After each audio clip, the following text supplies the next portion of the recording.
বিনাশ করার পরিকল্পনা নিচ্ছে। ভারতের পরিকল্পনা অনুযায়ী 861 কিলোমিটার দীর্ঘ 14টি নতুন সংযোগ সড়ক বাংলাদেশের ভিতর দিয়ে ভারতের উত্তর পূর্বাঞ্চলকে যুক্ত করবে। একটি বৃহত্তর পরিকল্পনা অংশ হিসাবে আখাউড়া আগরতলার মাঝে এরই মধ্যে রেল সংযোগ শুরু হয়ে গেছে। খুলনা মোংলা থেকে ভারতের উত্তর পূর্ব অঞ্চলে কার্গো সুবিধা প্রদান, মোংলা বন্দরকে রেল সংযোগ দ্বারা যুক্ত করা হয়েছে। বর্তমান চুক্তি অনুযায়ী ভারতের ট্রেন বাংলাদেশের দর্শনা দিয়ে প্রবেশ করে চিলাহাটি হলদিবাড়ি সীমান্ত দিয়ে পুনরায় ভারত প্রবেশ করবে। এর ফলে সময় দূরত্ব ব্যয় কমবে। পরীক্ষামূলকভাবে আগামী মাসেই বাংলাদেশ দিয়ে ভারতের দেশে চলবে।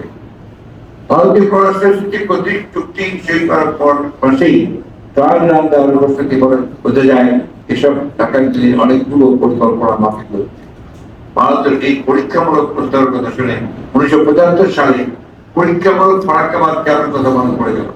ভারত সেই পরীক্ষামূলক ফারাক্কাবাদ চালু করেছিল, তাতে বাংলাদেশ আজও কষ্ট ভোগ করছে। দেশের শতাধিক ছোট বড় নদীকে বিরান ভূমিতে পরিণত হয়েছে। বাংলাদেশের এটা 1972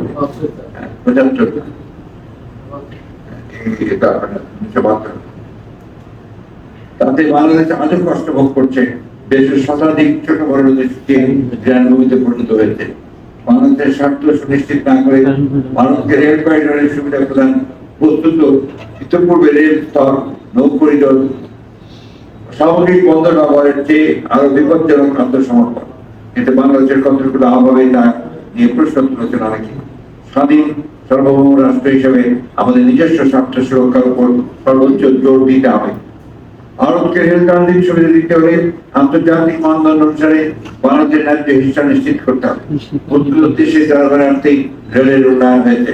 জনগণের করের অর্থ দিয়ে রেলের সংরক্ষণ দেওয়া হয়। বাংলাদেশের ভৌগোলিক অবস্থান বিবেচনায় ইউএনএসকাপ এশিয়া প্যাসিফিকের জন্য জাতিসংঘের অর্থনৈতিক সামাজিক কমিশন থেকে ট্রানজিট বা ট্রান্সশিপমেন্টের একটা প্রাক্কলন করে রাখা আছে।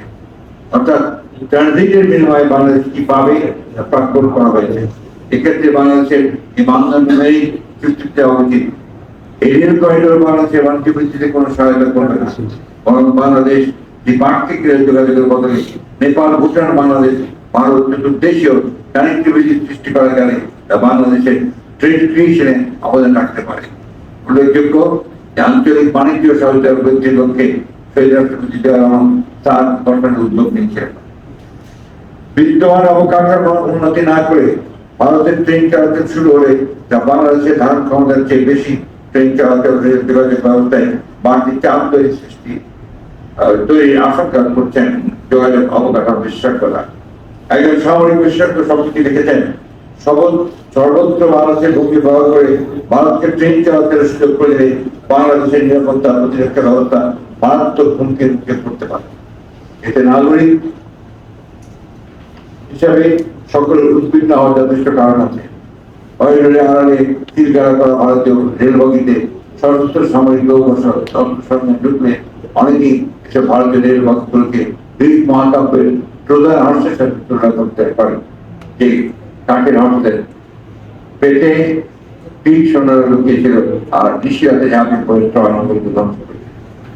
উপস্থিত সাংবাদিক বাংলাদেশ ভারতীয় সীমান্তে রক্ষী বাহিনী বিএসএফ গুলিতে প্রতি বছর রেকর্ড পরিমাণ সীমান্ত হত্যাকাণ্ডের সঙ্গে যাওয়ার পরেও এই সফরে এই বিষয়ে বাংলাদেশ সরকার চূড়ান্তভাবে এমনকি ভারত, নেপাল, ভারত, চীন, ভারত পাকিস্তান সীমান্ত এই পরিমাণ হত্যাকাণ্ডের ঘটনা বলতে দেখা যায়নি।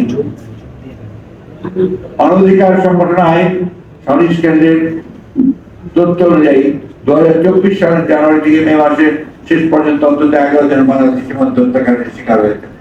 আহত হয়েছেন আরো 9 জন।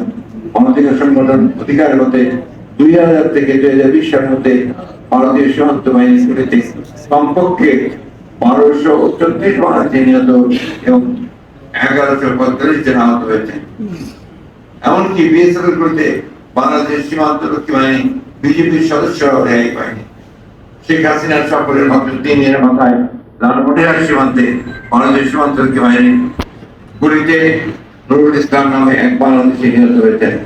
এছাড়া সীমান্তে সংঘটিত ঘটনায় বুকে ও মাথায় গুলি করে মানুষ হত্যা করা হচ্ছে, অথচ পৃথিবীর বিভিন্ন দেশের সীমান্তে একান্তই গুলি করতে না হলে বুকে নয় পায়ে গুলি করার নজির রয়েছে।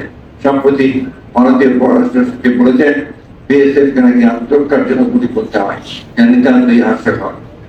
ভারতের পক্ষ থেকে সীমান্ত বন্ধে শেখ হাসিনার পক্ষ থেকে একটি শব্দ উচ্চারণ করার কথা পাওয়া যায়নি। অপরদিকে ভারতের পক্ষ থেকে সেই রুটিন আশ্বাস, আর সেটাই তাদের সরকারকে মেনে নিতে হয়েছে। শেখ হাসিনার করবেন সাংবাদিক ভাই বোনেরা, শেখ হাসিনার সর্বশেষ দিল্লি সফরটি কার্যত একপাক্ষিক।